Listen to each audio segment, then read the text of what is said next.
behavior? I mean, who among us cannot think back on our own behavior to moments that hardly exemplify the Gaian ethic?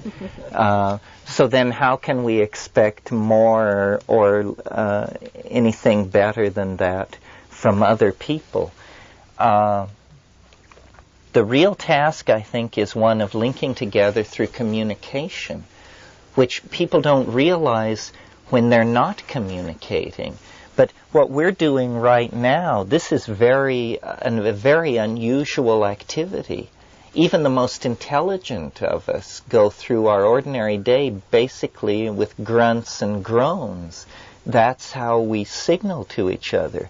But creating a shared mind space, a consensus of understanding, requires people talking to each other and clearly speaking from the heart about what they know and understand. Ralph introduced me to the notion of clairparlance. This is a psychic ability that we're trying to cultivate. Clairparlance is clear speech. You know, William Blake said the truth cannot be told so as to be understood without being believed. That's the greatest weapon the truth has. That if it is articulated and you hear it, you will serve it. And so will George Bush, and so will anybody else who hears it. The power of the truth is its immediate, limpid rightness. And so cognitive activity, and this really goes back to the theme of the weekend, which is shamanism. To my mind, what shamans really are people who indulge in cognitive activity. They communicate, they dance, they sing, they chant, they tell stories, they speak out, they orate, they pray, they communicate. And in so doing, they empower everyone around them to open their hearts and their minds. Reagan was a shaman, or is a shaman. Oh yes, it's stage magic. And there is this, and you can't understand why it works. And it does, and it is morally neutral. This is the other thing. I mean, Goebbels, you can forget Ronald Reagan. This is a piker and a buffoon. Joseph Goebbels was the man who understood the power of information and communication. And if he believed the best idea wins, then he can only shake his head at the fate that overtook his ideas. Because here was a millennial dream that 12 years after it was launched, people were living in basements on rats. So it's a matter of allowing the ideas to fully express themselves through us. We can only advance into the future at the rate at which we can transform our language. And we can only transform our language by working with it. This is why design and art and music and all of these things are so important. The artist, who appears to be the weakest among us, actually creates the context for everything to happen in. So that it's so bizarre to hear right-wing politicians, for instance, talk about terms like spin and hype. And, I mean, they use the language by grafting certain concepts onto the language. You make it impossible for people not to agree with you. You actually foreclose the option of disagreement. They know this, and we know this. So this is the theater where the battle goes back and forth to say what the world is in such a way that you convince everyone, and then we can get down to the business of living in that world. And history really is this process of trying to generate a guiding image that serves. And so someone, Christ, Mohammed, Buddha, will project the guiding image, and it gels in the unconscious and becomes a creode, and a vast set of historical forces follow it the way water follows a dry arroyo. But then the way is lost. It's not clear which direction the flow should go. Then there must be a new guiding image. And I think that the guiding image that we have been operating under, which is the property-owning male citizen, is giving way to a new guiding image, which is the planetary steward androgyne shaman.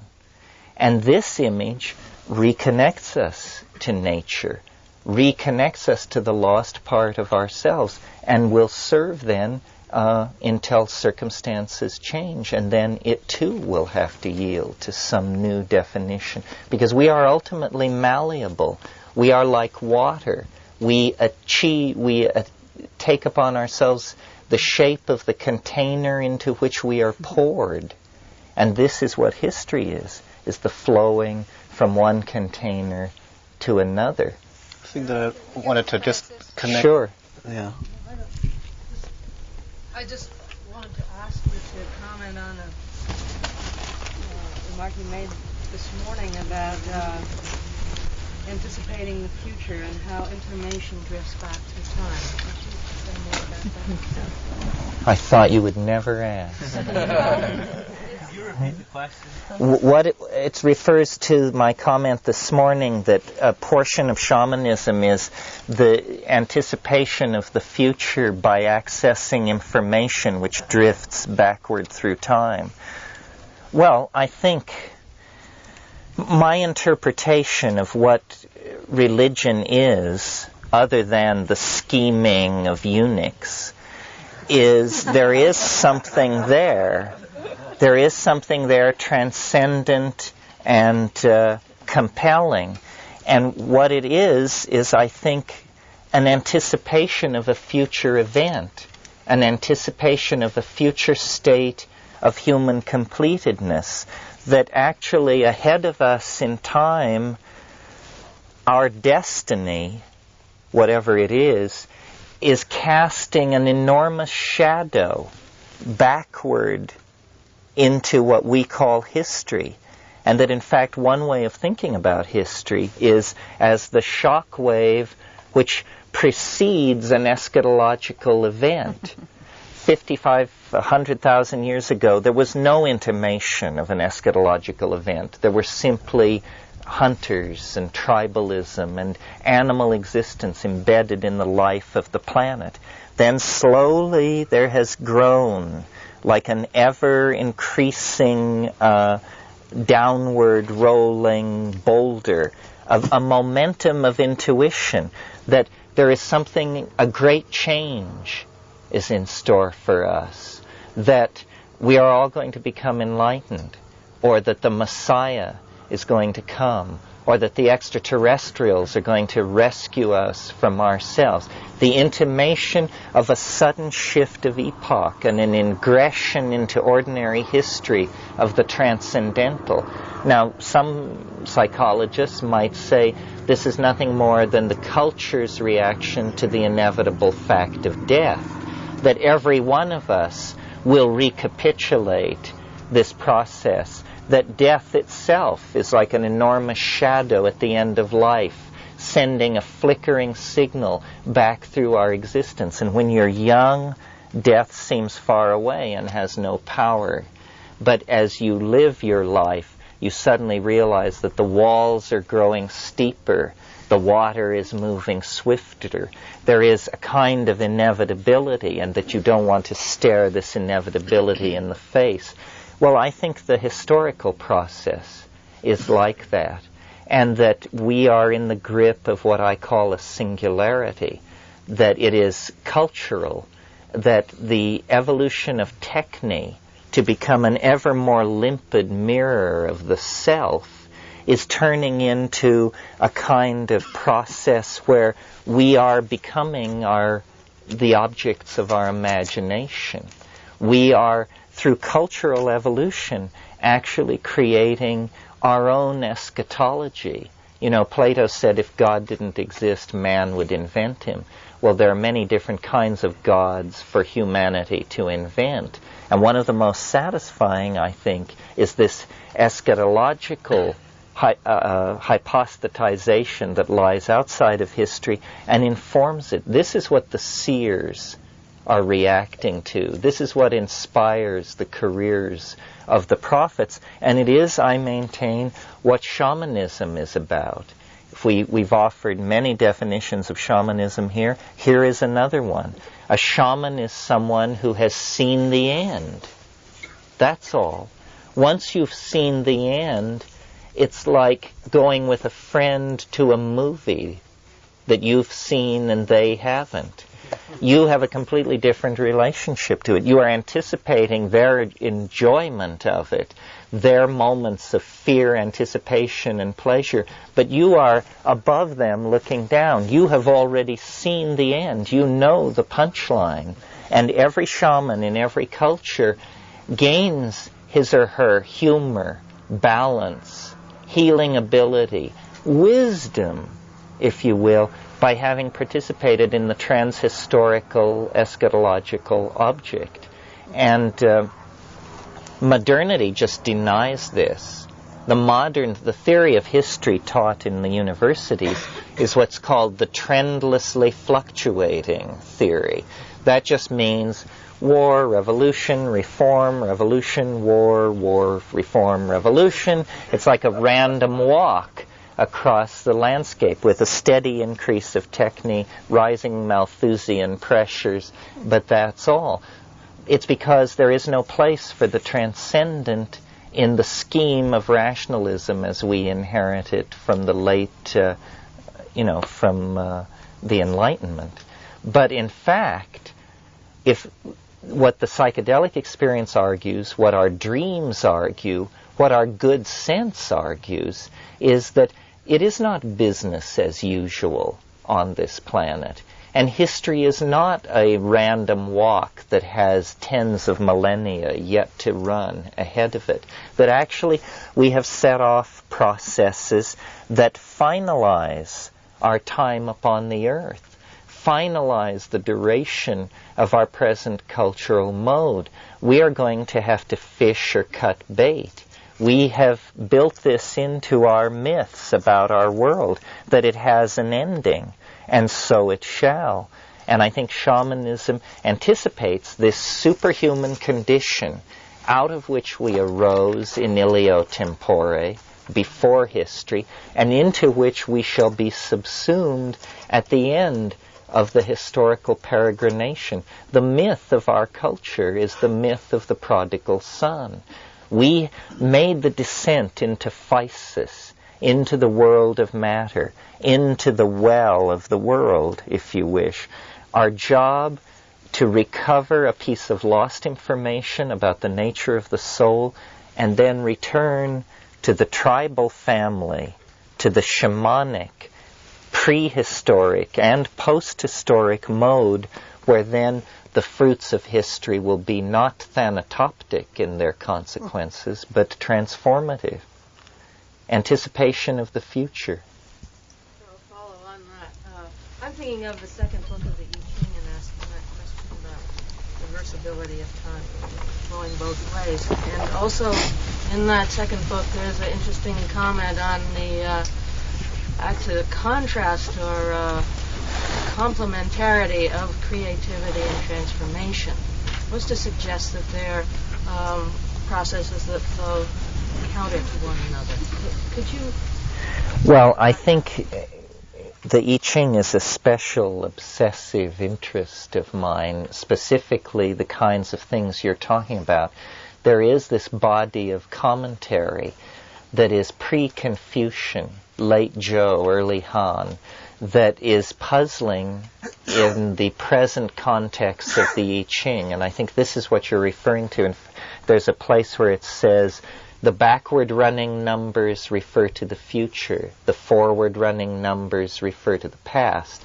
And you say, well, what does this mean? There are no backward running or forward running numbers. There are just 64. No, it's because the I Ching as we possess it today is a piece of broken machinery. It is actually an extremely sophisticated understanding of time, couched in an intellectual and epistemic domain that we can barely cognize because it arises out of a different kind of language stratum. But really, I think being is a kind of interference pattern where the forward-flowing casuistry of what are called prepotent situations, like the rolling downhill of a ball bearing, the momentum of happenstance, where the momentum of happenstance meets this more mysterious carrier wave from the future, and together they form an interference pattern. I remember I was very impressed where the Amazon River flows into the Rio Negro. These are both huge rivers. They're each about 12 miles across where they meet each other. And so consequently, they are like two waves coming together. And where they meet, they form a standing wave. And you can actually sail up to this bump in the river. And it's quite large. I mean, it's 5 or 6 feet high.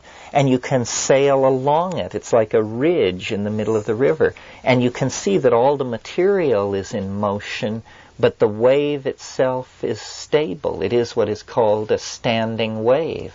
And I think that this is what being is. Science has attempted to give a very full account of the forward-moving momentum of happenstance.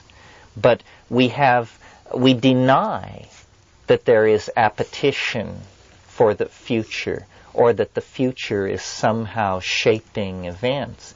And in our denial, we are then left with a blind spot in our account of reality. I'm going to teach a 5-day workshop at Esalen the week after Thanksgiving, in which psychedelics will barely be mentioned. And the I Ching and its mathematical dynamics will be the entire focus of this, because I take this notion very seriously and have worked it out in excruciating detail, because I think that the wave form of the Tao can be known and was known, and that there are technologies of interior observation, which is what yoga is. But Taoism in its early and incipient phase was a similar kind of technology that allow real insight into the future. The future is not determined. If it were, thought would be meaningless. But it has, it's like water flowing over a dry arroyo. The water takes the shape of its container, and the water of historical happenstance flows into the vessel of the future, which already exists, and takes its shape. Comment on the opposition of creativity and transformation in that same chapter? Yeah, I'm not so sure about... you see those as opposed? I thought that one led to the other, but in reading that, it seems that there's some question, and I'm puzzled by it. Well, I think you have to read the I Ching with a grain of salt. I mean, why does before completion come after completion? There are a number of puns. I mean, it can be read as very deep, but not without humor, I think. And it is, Taoistic thinking is inherently contradictory. The coincidentia positorum used to create cognitive dissonance. So you never have the satisfaction of logical closure that you get in Hegel or somebody like that. You're always left not sure, not knowing. Ralph, do you want to sum this up? I got carried away here. I thought my watch said 4:30 and it said 5 o'clock. Well, we said we were going to stop at 5, so I don't think there's any way to try to sum it up. Well, you could just add. Well, one thing I just thought we have had some thoughts about tomorrow, and also maybe some of you have some particular wishes or that you'd like to express about that. And but the one thought we did have about we might do tomorrow is tell stories rather than present ideas or information. To tell stories, and Terence has some stories, I have some stories, and many of you will have some stories, and that are related to your theme. And stories, I mean, one way of looking at our lives is that we're creating and living out each story, and we're trying to make it stories that are interesting and productive and life-sustaining, life-enhancing. What are stories that have your own personal stories that have happened to you, or fairy tales, myths, or ones that that you're working with in your process that you might want to share. So, and we might want to use a staff for that, a talking staff, so that the storyteller has the staff and pay a little attention to the flow. So you might dream about that. You might have some dreams, and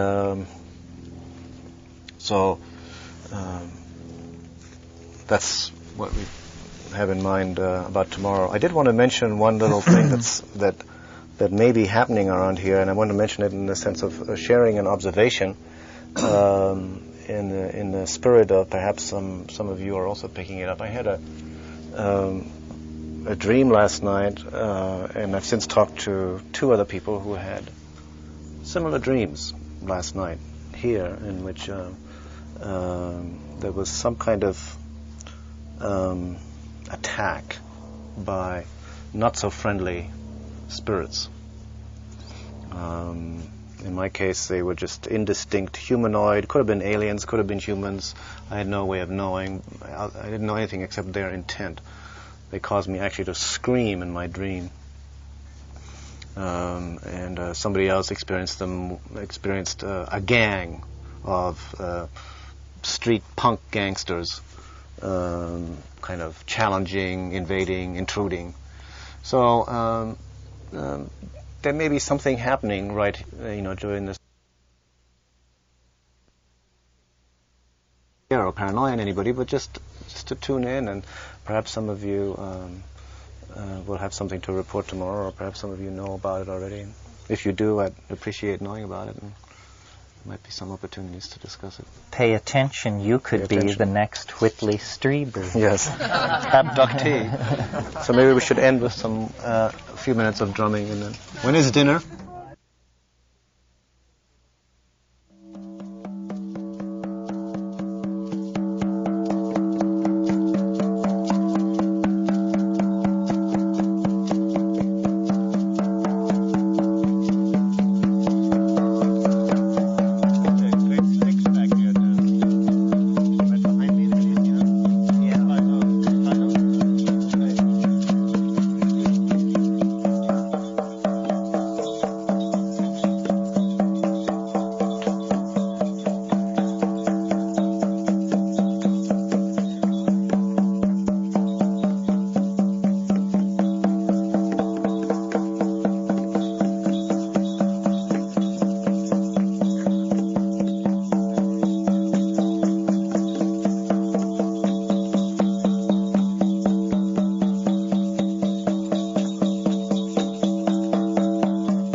three other main kind of paths or types that are known, ways of knowledge within the kind of shamanic context that some of you may relate to. Probably the most common one, actually, the one that most people relate to, is the shaman as healer.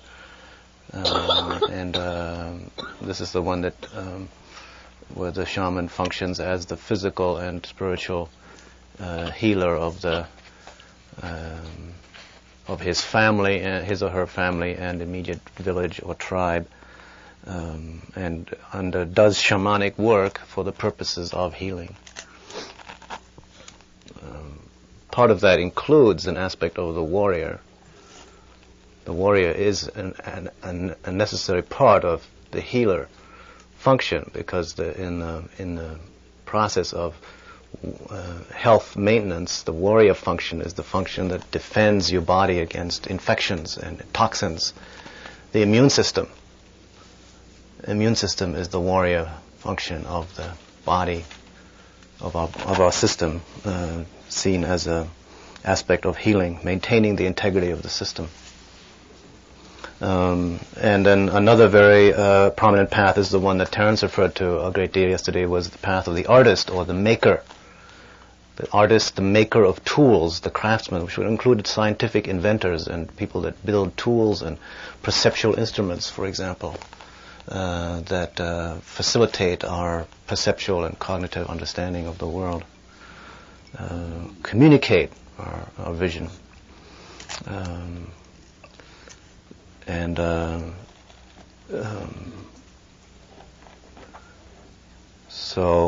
And then another path is the path of the seer, or prophet, or visionary. In some cultures, such as the ancient Paleolithic Basque culture of Europe, the sole surviving pre-Indo-European culture in Europe,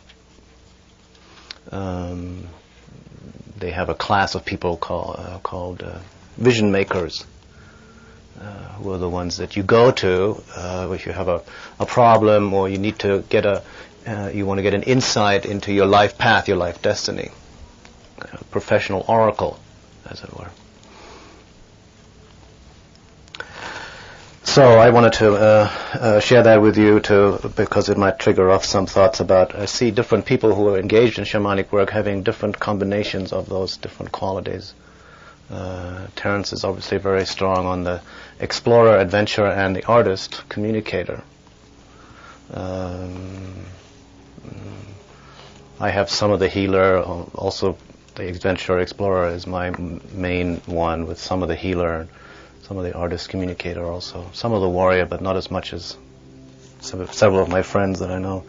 One interesting additional difference between the path of the warrior and the path of the explorer that I also learned recently is that the adventurer, the warrior, in terms of to seek a vision, is more likely to go for an ordeal, where pain and stress is used as a way of expanding your perception, pushing your boundaries. And so the kind of thing that Wallace Black Elk is wont to do, of inserting himself into a hole in the ground, suspended from hooks in the chest, 2 days and 2 nights without food or water in total darkness. That's an ordeal. See, it's not natural. I mean, you're going out of your way. Nature isn't doing that to you. You're going out of your way to create a stressful, limiting situation in order to be able to transcend or push that limit further. The adventurer explorer tends to, again, because the attitude isn't quite as, it's not quite as hard as that of the warrior, to go to nature herself, the wilderness, pure wilderness. Now, wilderness may be an ordeal, but it may not be. It may be a sheer ecstasy. And it's in the wilderness, with its shifting, mysterious patterns, that you have to be alert. You can't just indulge and say, well, Mother will take care of me, because Mother Nature will not take care of you. Mother Nature doesn't give a shit about you as an individual. Basically, you know that, and that's a very important realization. If you think Mother Nature is going to take care of you like your mother did, I mean, you can be dead in 2 seconds flat out in the wilderness. If you attend, though, and pay attention, then you can survive, and not only survive in the wilderness, you can learn a great deal from it. You can enter into a communication relationship. So, wilderness is the preferred mode of vision path, I think, for the adventurer, explorer. And that could be the wilderness internal as well as external. Can we cheer occasionally when you... Oh, absolutely. Okay, so having said that, I want to read you a brief passage from Blake's The Marriage of Heaven and Hell, in which he summarizes basically what both Terence and I said yesterday in a few memorable lines. The ancient... know who's on top in terms of literature. well, he was one of our great visionaries. He saw it at an early age. The ancient poets animated all sensible objects with gods or geniuses, calling them by the names and adorning them with the properties of woods, rivers, mountains, lakes, cities, nations, and whatever their enlarged and numerous senses could perceive. Oh! And particularly, they studied the genius of each city and country. You know, they had this concept of the genius loci, spirit of the place, placing it under its mental deity, until a system was formed which some took advantage of to enslave the vulgar by attempting to realize or abstract the mental deities from their objects. Thus began priesthood. Very important sentence. Till a system was formed which some took advantage of and enslaved the vulgar by attempting to realize or abstract the mental deities from their objects. Thus began priesthood. That's you two. No way, Jose. Choosing forms of worship from poetic tales, and at length they pronounced that the gods had ordered such things. Thus, men forgot that all deities reside in the human breast. Oh. One last passage from this same Marriage of Heaven and Hell. Fantastic text. The ancient tradition that the world will be consumed in fire at the end of 6,000 years is true, as I have heard from hell. There's your apocalyptic vision right there. For the cherub with his flaming sword is hereby commanded to leave his guard at the tree of life. See, the cherub is standing guard at the tree of life to prevent humanity from attaining immortality. That's what Jehovah said. You know, you've got to go because otherwise you might eat from the tree of life and you become immortal like us. Exclusionary system. So, the cherub with his flaming sword is hereby commanded to leave his guard at the tree of life, and when he does, the whole creation will be consumed and appear infinite and holy, whereas now it appears finite and corrupt. This will come to pass by an improvement of sensual enjoyment. Well, for aphrodisiacs and hallucinogenics. Yes, and each other. But first, the notion that man has a body distinct from his soul is to be expunged. This I shall do by printing in the infernal method by corrosives. You know, it was Blake's doing engravings in copper and etching the stuff, which in hell are salutary and medicinal, melting apparent surfaces away and displaying the infinite which was hid. If the doors of perception were cleansed, everything would appear as it is, infinite. For man has closed himself up till he sees all things through narrow chinks of his cavern.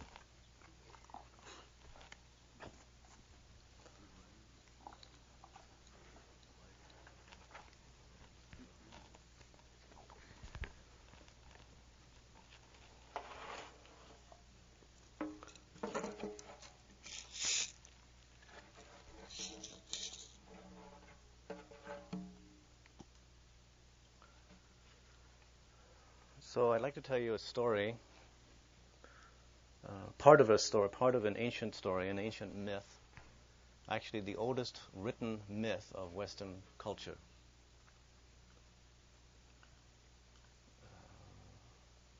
Story of Gilgamesh and Enkidu and the goddess Ishtar, which might also be called the story of the hero, the wild man, and the goddess. Or better, the goddess, the wild man, and the hero, just for the sake of balance. And in this oldest myth of Western civilization, I think more basic to the Western psyche than the Greek or the Egyptian myths, we find already all the themes in a prophetic way that we deal with now. The overbearing, male, patriarchal, heroic warrior ego trip, the distrust of the goddess, and the projection upon the goddess of qualities of human deceitfulness and treachery, the regret of what was lost in giving up the old goddess cultures and going to a male-dominated culture, and what was lost by leaving the wilderness and going into cities. And the price that was paid for that, the price that was paid for hubris, and the price that was paid for separation from our instinctual nature.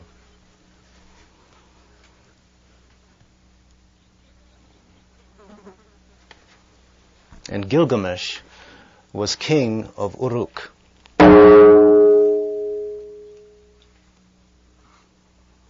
Uruk was the city from which Abraham went out. Abraham was a pastoralist, a herder, a wandering nomadic herder. He took his herds of sheep and his tribe of people and founded another religion. Uruk was a city of farmers. Gilgamesh was a mighty king, a great warrior. He had built the city of Uruk with massive walls of stone. He had slain many enemies. He was said to be 2/3 God and 1/3 man. He was a mighty and powerful man and king. And he became overbearing and arrogant in his behavior towards his own people. He lorded it over the people. He bullied the young men, and he demanded that the young brides were given to him for the first night of their marriage. And he oppressed the people to the point where the people went and complained to the high gods and said, "You have to do something about this Gilgamesh king of ours. He lords it over us, he oppresses us, and he pushes it around till our lives are miserable. He is a tyrant."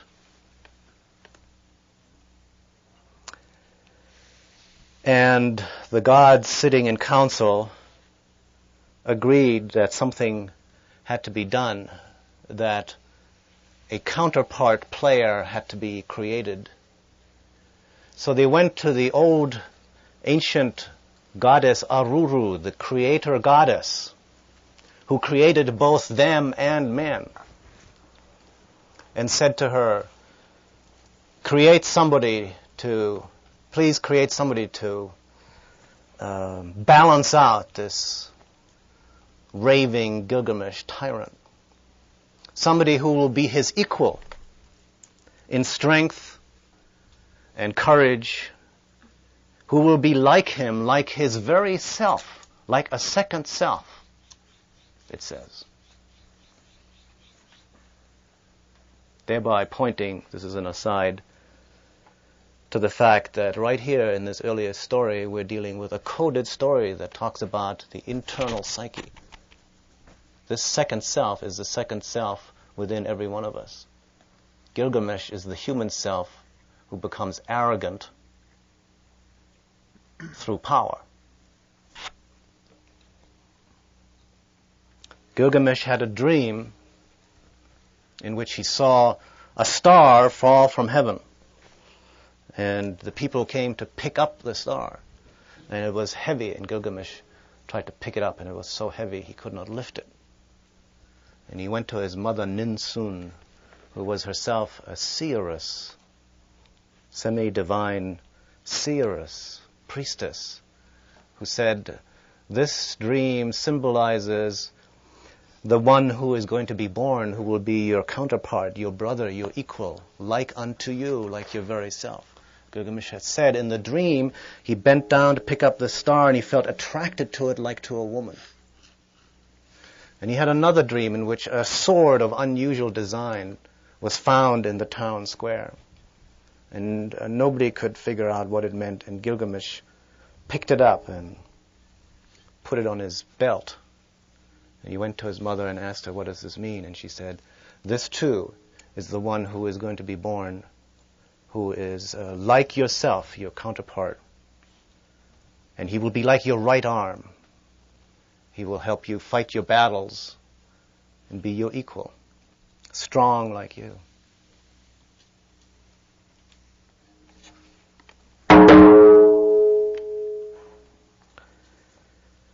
In the woods, a hunter saw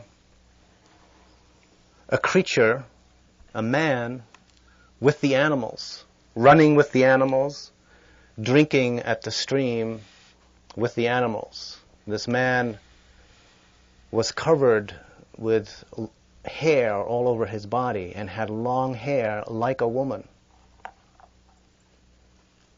And he ran with the animals and he drank